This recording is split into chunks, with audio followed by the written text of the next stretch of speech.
할렐루야. 오늘 함께 마태복음 24장 13절에서 16절까지의 말씀을 중심으로 하여서 마지막 때 십사예배 상대 중점 사역을 소개하는 그러한 시간을 갖기를 원합니다. 저는 부흥선교교회 이사람 목사입니다.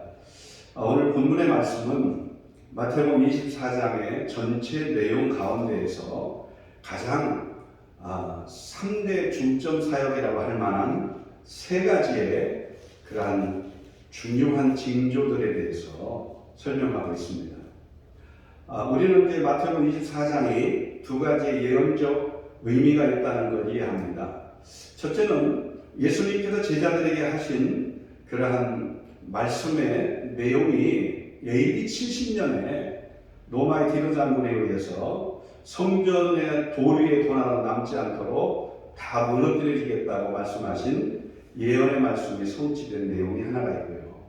또 두 번째로는 이제 세상 끝날에 반드시 일어날 일들, 이 징조, 형상에 대한 얘기들을 예수님이 하셨습니다. 그런데 세상 끝날의 징조, 현상들에 대하여 이제 우리가 세 가지의 관점을 오늘 살펴본다고 서론적으로 말씀드렸는데요. 그 첫 번째가 바로 세상 끝날의 징조입니다. 그 징조는 전쟁, 기근, 그리고 전염병으로 인한 죽음의 공포와 두려움들, 이것으로 인하여 사회적 재앙이 결국 경제적 침체가 오게 되므로 결국은 정치적인 통제가 오게 되고, 그것으로 인해서 예수 그리스도를 믿고 하나님을 사랑하는 자들이 탄압을 받게 됨으로 인해서 많은 미움과 환난을 통하여 실족해 되어지는 영적 위기가 온다고 말씀하죠.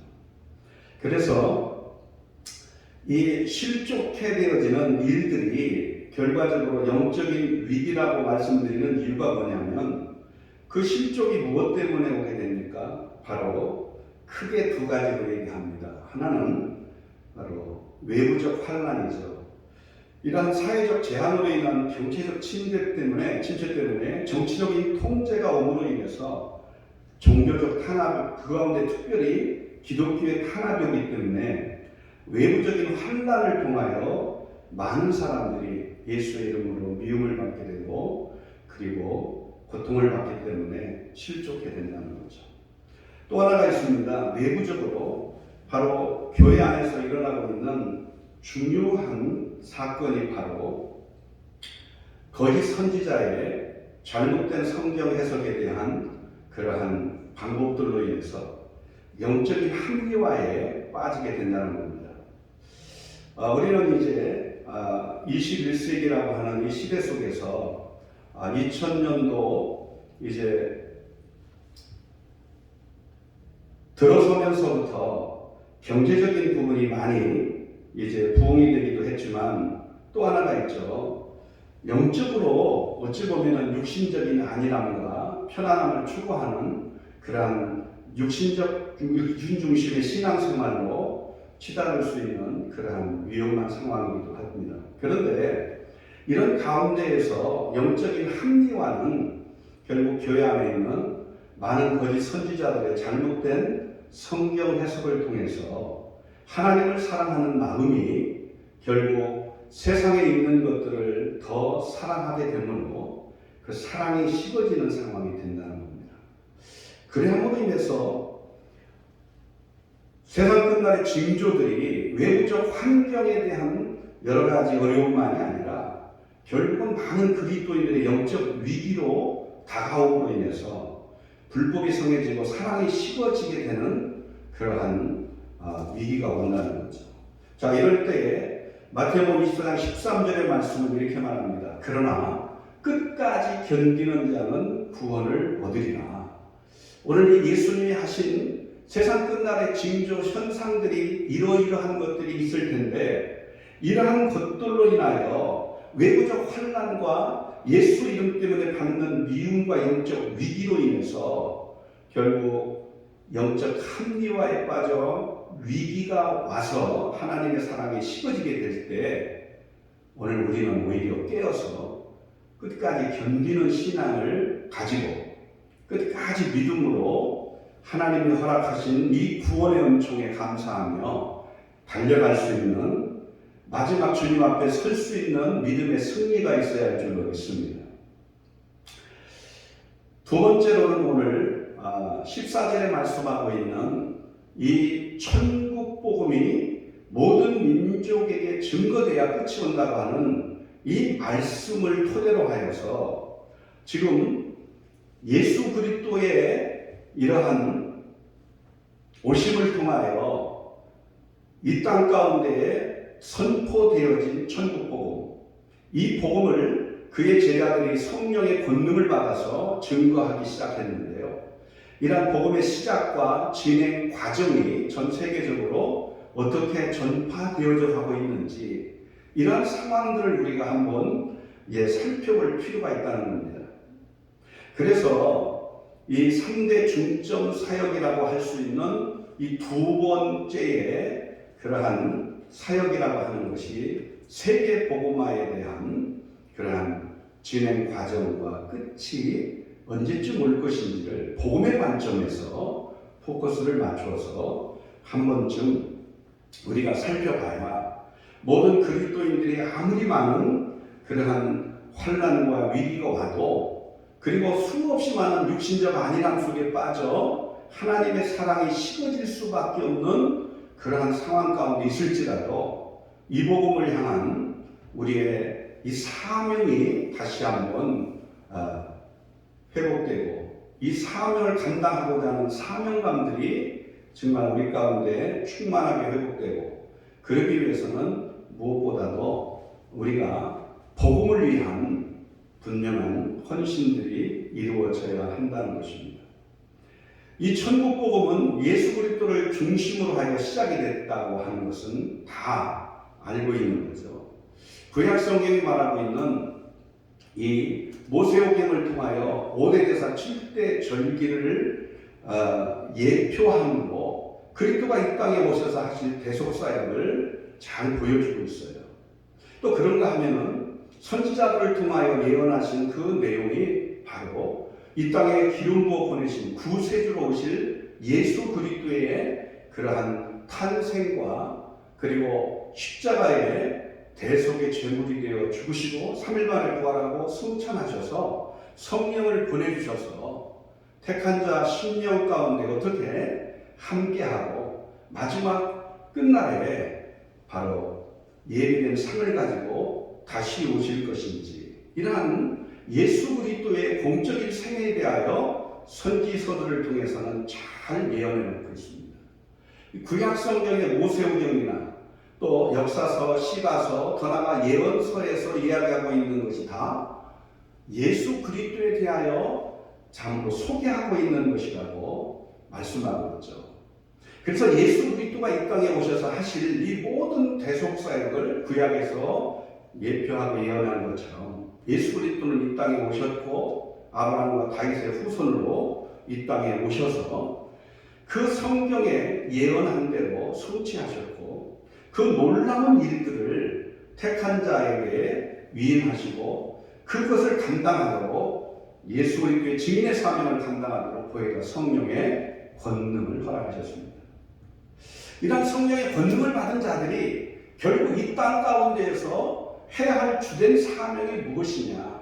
하나님께 예배하고 또 말씀을 배우고 또 성도의 교제를 통하여 함께 사랑 가운데 세워가는 것도 중요한 일이지만 그 모든 것들을 해야 할 이 교회 안에서의 교회 생활의 주된 핵심은 뭐겠어요? 결국 세상에 복음의 빛을 비추고 이 세상에 복음을 전하는 그 사명을 감당하기 위해서 교회가 존재하는 거죠. 이런 관점에서 우리가 잘 아는 것처럼 이 복음에 대한 사명을 우리가 다시 한번 깨닫고 그 사명을 감당할 수 있도록 말씀 무장 또 영적인 그러한 무장이 얼마나 필요한가를 다시 한번 우리가 깊이 정말 깨닫게 되는 시간이 되기를 바랍니다. 성경은 거짓 선지자들의 그러한 등장을 통해서 교회 안에서 이제 거짓 선지자들의 역할로 인해 하나님의 구속사보다는 이제 교주의 가르친 교리가 우선이 되고, 또 예수 그리스도보다는 그 교주가 그 예수 그리스도의 구속사역의 핵심을 그가 대신하는 것으로 등장을 하고 그 영광을 가르쳐줘. 그리고 정말 우리가 오직 이 천국 복음을 전해야 될 귀한 사명을 가지고 있음에도 불구하고 그것을 교주의 교리를 전파하고 교세를 확장하는 일에 열을 올리고 있는 게 이단들의 특성입니다. 이 거짓 선지자들의 이러한 영향력들이 교회 안에 흘러들어와서 말씀 무장을 통한 분별이 없으면 또 영적인 오직 예수 그리스도의 영성으로 충만하여 결국 깊이 뿌리박은 영성으로 우리가 잘 세워져 있지 않으면 결국 이 거짓 선지자들의 미혹에 빠져서 진리를 떠나기가 쉽다는 거죠. 오늘날 종교 그러한 통합이라고 하는 타 종교와의 연합이라고 하는 그러한 기치를 내걸고 많은 타 종교들과 기독교를 동일선상에 두고 다른 신들과 교주와 하나님과의 관계를 동일시하는 그러한 가운데 있습니다. 저도 전도를 하다가 이제 그 전도를 하는 가운데 들었던 많은 이야기 중에 하나가 제 앞전에 이제 중이 그 상가에 들어가서 시주를 받고 나간 가운데에서 들어가게 된 거죠. 그런데 가서 물어보니까 방금 중이 그랬다는 거예요. 모든 종교는 다 똑같습니다. 뭐 예수를 믿으나 석가를 믿으나 뭐 그런 것들이 큰 의미가 없습니다. 다 종교는 똑같습니다. 이러면서 갔다는 거예요. 하도 어이가 없어서 제가 정말 예수 그리스도만이 유일한 구세주가 됨을 확신하기 위해서 정말 그에게 필요한 것이 무언가를 전한 적이 있는데 결국은 그것은 뭐예요? 기독교의 핵심은 부활 아니겠습니까? 결국은 만약에 우리가 영적인 그 죄와 함으로 죽은 영이 살아나는 영적 생명이 없는 그러한 종교는요 다 우상화, 신격화하는 것에 불과해요. 우리를 진정으로 죄와 사망에서 우리를 구원하시고 참으로 이 모든 죄값을 대신 치르셔서 대속의 제물이 되어서 죄로부터 우리를 구원하시고 그 사망에서 영원한 생명을 허락하신 분은 오직 죽으시고 부활하신 예수 그리스도밖에 없는 존재였습니다. 여러분, 우리가 이러한 믿음에 대한 이 기독교의 핵심은 변하지 않습니다. 기독교 신앙의 본질이 바뀌지 않고 또 기독교의 영성의 본질이 절대로 변하지 않습니다. 그런데도 오늘날 많은 거짓 선지자들과 같은 성경을 왜곡되게 해석하고 가르치는 자들에 의하여 지금 기독교의 신앙의 본질이나 기독교 영성의 본질이 오히려 혼합되고 희석되고 있습니다. 이런 때에 오늘 우리가 어떻게 하면 철저하게 하나님이 계시하신 성경의 구속사의 관점에서 이 땅에 보내신 오직 유일한 구세주가 되시는 예수 그리스도를 중심으로 하여 이 천국 복음에 초점을 맞춘 우리의 삶이 되고 이 사명을 이 시대적 사명을 깨닫고 사명을 감당하고자 정말 우리의 믿음이 말씀 무장으로 견고하게 서고 더 나아가서 뿌리 깊은 영성으로 견고하여 흔들리지 않는 미혹에 빠지지도 않고 오히려 미혹된 영혼들을 진리 가운데로 인도하여 구원해낼 수 있는 그러한 우리의 영성이 충만한 믿음이 되어야 된다는 거죠. 그러면서 정말 이 천국 복음에 대하여 세상 끝에 이러한 징조들을 우리가 바로 분별하고 해석하고 이런 때에 오히려 깨어서 기도함으로 말씀 무장, 영적 무장을 통해 이 천국 복음을 위해 헌신할 수 있는 우리의 신앙이 되어야 된다는 것입니다. 그러면서 세 번째로는 오늘 15절 16절에 말씀하고 있는데요. 그러므로 너희가 선지자 다니엘이 말한 바 멸망에 가지한 것이 거룩한 곳에 선 것을 보거든 그때 유대에 있는 자들은 산으로 도망할지어다. 우리는 반드시 이 세상 끝날이 되면 그리스도가 이 지상에 재림하기 위한 그 날이 가까우면 반드시 일어날 그러한 대환란이라는 것이 온다는 거죠. 우리는 이것을 성경에서 이렇게 말합니다. 21절에 이는 그때에 큰 환란이 있겠습니다. 창세로부터 지금까지 이런 환란이 없었고 후에도 없으리라 그렇게 말씀합니다. 이 마태복음 24장 21절에 말씀하고 있는 이 큰 환란, 그래서 큰 자를 큰 대자로 붙여서 대환란이라는 표현을 써요. 이유가 뭐냐면 창세로부터 지금까지 한 번도 없었고 또 이것이 한 번 반드시 일어나게 되는데 이것이 일어나면 그 후에도 없다. 딱 한 번 있는 거예요. 그래서 얼마나 큰지 큰 환란이라는 말을 써서 대환란이라는 말을 씁니다. 여러분, 이 대환란은 정말 우주적 종말이 이 땅에 이루어지기 전에 반드시 그리스도가 지상 재림하셔야 돼요. 그리스도의 이 지상 재림을 통하여 결국 처음 하늘과 처음 땅은 없어지고 새하늘과 새 땅으로 이제 주님이 통치하시는 그러한 세상으로 이제 바뀌게 됩니다. 이 땅에 있는 모든 것들이 끝이 나는, 세상 끝이라고 하는 끝날이 분명히 온다는 거죠. 그래서 세상 끝이라는 것과 주님의 지상 재림은 맞물려 있습니다. 근데 그 주님의 지상 재림 직전에 반드시 일어날 큰 환란, 대환란이 있게 되는데 이것은 믿는 자에게는 엄청난 그러한 주님이 예언하시고 경고하신 중요한 큰 환란입니다. 이것은 다른 말로 그래서 조직신학에서 종말론의 관점에서 표현할 때 대환란, 그래서 7년이라는 기간을 유추해서 7년 대환란이라는 말로 표현하기도 합니다. 이유가 뭐냐면 다니엘서 9장 24절에서부터 이제 27절의 말씀을 보면은 예수 그리스도께서 이 땅에 오셔서 다니엘서를 이제 예언하기도 하셨거든요. 그래서 오늘 24장 15절에 마태복음 24장 15절에 너희가 선지자 다니엘이 말한 바 멸망에 가장한 것이 거룩한 곳에 선 것을 보거든 그랬거든요.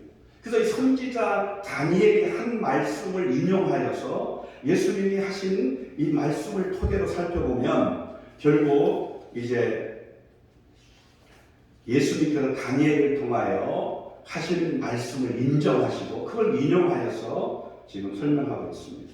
그 다니엘서에 나와 있는 이 말씀은 바로 70일에로 이제 규정되어 있는데요. 그 70일의 가운데에서 기간의 시작은 바로 고레스 왕 이제 원년에 바벨론 70년 포로에서 돌아와서부터 이제 성전이 재건되고 기름 부음을 받은 자가 이 땅에 오셔서 끊어질 때까지를 얘기합니다.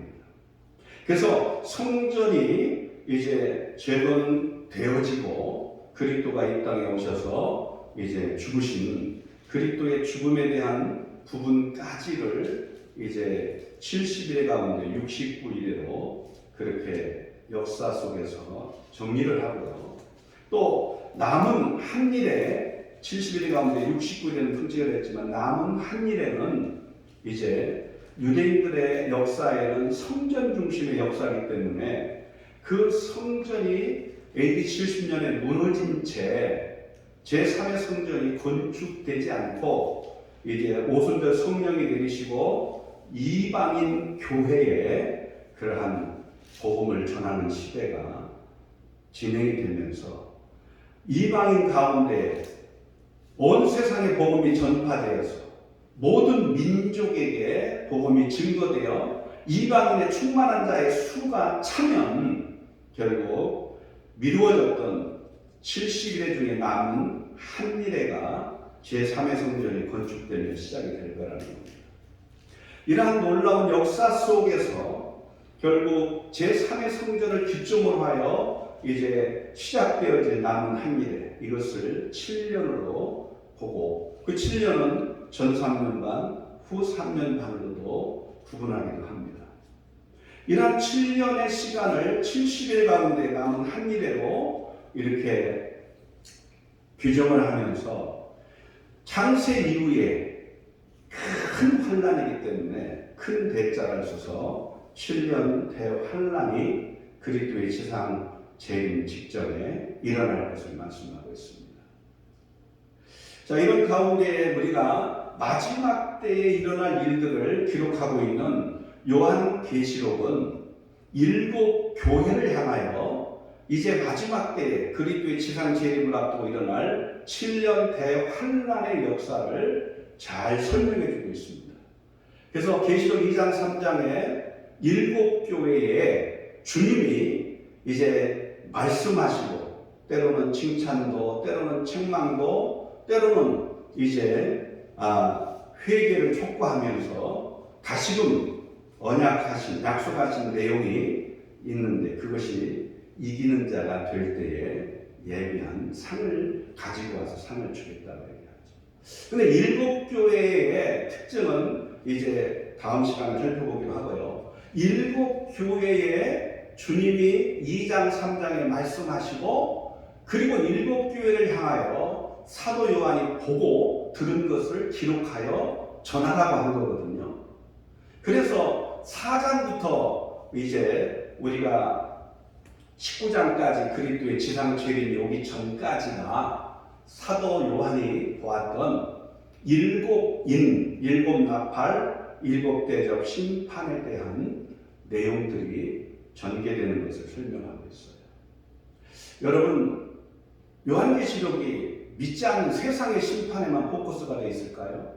아닙니다. 그러면은 뭐려고 서론적으로 계시록 2장 3장에 7 교회에 그 머리가 되신 예수 그리스도가 거기에 등장하셔서 그 7 교회를 향하여 칭찬하고 때로는 책망하고 회개를 촉구하고 언약하시고 하시겠냐는 거죠.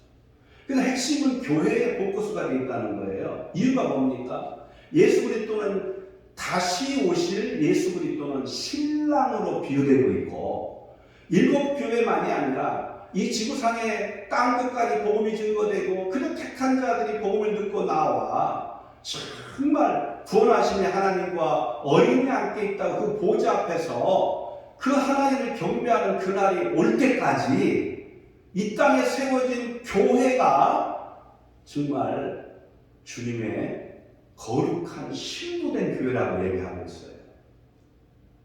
그래서 신부된 교회가 결국 신랑 되신 예수 그리스도와의 혼인잔치가 예비되어 있다고 얘기하고, 그 혼인잔치에 참여할 수 있는 우리의 신앙이 되기를 권면하고 있거든요. 그것이 곧 이기는 자의 신앙이라고 말해요. 왜? 반드시 7년이라는 기간 동안에 등장하게 될 적그리스도와 거짓 선지자의 미혹, 하늘에서 불을 끌어내리는 표적을 통해서라도 많은 그리스도인들을 미혹하는 거죠. 더 나아가서 짐승적 그리스도, 8번째 짐승적 그리스도의 박해가 결국 우상을 세우고 이 멸망에 가는 것이 거룩한 곳에 선 것을 보거든 다니엘 선지자를 통하여 예언하고, 그것을 주님이 인용하신 것처럼 거룩한 성전에 짐승 우상이 세워지고 우상과 신격화하여 섬기도록 강요하고, 그렇지 않으면 죽이는 박해가 일어나요. 그것을 믿는 자들은 바로 상과 면류관과 연결된 순교라고 얘기합니다. 그러나 믿지 않는 세상 임금의 권세를 가진 세상의 권력자들이 볼 때는 그 우상 앞에 절하지 않고 신격화에 섬기지 않는 자들을 죽이는 거거든요. 그래서 이것을 우리는 죽음의 관점에서 보면은 두려움이 있는 거고, 세상 권세를 가진 자들이 예수 믿는 사람들을 우상과 신격화하여 그 성전에 세워진 우상 앞에 절하지 않으면 죽이는 그러한 그러한 일들이 일어나기 때문에 육신적 죽음, 세상의 권세, 권위 앞에 두려움을 느끼는 자들은 한없이 두려움을 많이 공포와 두려움을 느끼게 되는 거죠. 그러나 여러분, 예수 그리스도 안에서 결국 이 박해를 이기고 우상 앞에 절하지 않고 다른 신을 섬기지 않고 하나님의 그 율법, 계명을 따라서 끝까지 하나님을 사랑하고 신부된 교회로서 정말 이러한 미혹과 박해를 이긴 그러한 교회가 될 때에 오히려 죽음을 뛰어넘고 순교의 영광의 자리에 참여하고 결국 순교자의 수가 차면 첫째 부활을 알리는 그러한 나팔 소리가 불게 되고 결국 첫째 부활이 일어나면 신령한 몸으로 변화되어 공중 혼인잔치에 끌려 올라가는 휴거의 역사가 일어나게 된다는 거죠. 결국 신부된 교회가 신랑 되신 예수 그리스도의 혼인잔치에 참여하는 방법은 일곱 교회를 향하여 말씀하신 대로, 언약하신 대로 결국 우리의 믿음이 주님 앞에서 잘한 것은 칭찬받은 것처럼 더 선한 일에 힘쓰고 이 복음을 위해서 정말 세계복음화를 이뤄가는 복음적인 그러한 삶을 살아가고 주님이 다시 올 때 예배하기 위하여 시대적인 사명을 따라 주님이 다시 올 때 예배하기 위해 힘쓰는 것이 되어야 될 것입니다. 다가올 미혹과 이 박해를 이길 수 있는 신앙이 되어야 할 줄로 믿습니다.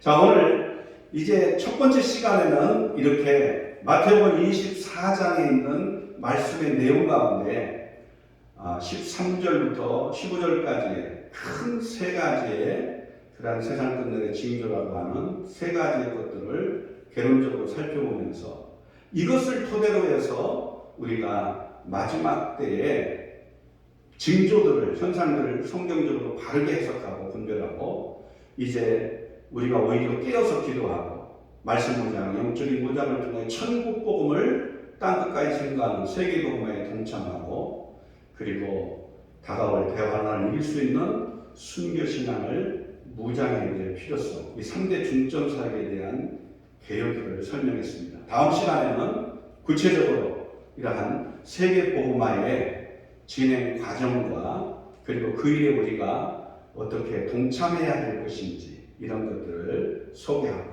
또 마지막 다가올 대환란을 이길 수 있는 순교 신앙을 어떻게 무장을 할 것인지 그리고 무장된 가운데 우리가 정말 이 복음을 위해서 마치 성경의 말씀은 두 줄과 같이 어떻게 무장되어 사용되어야 될 것인지 마지막 때 우리가 쓰임받는 자들이 되기 위해서 다시 한번 말씀으로 무장하는 시간이 되길 바랍니다. 감사합니다.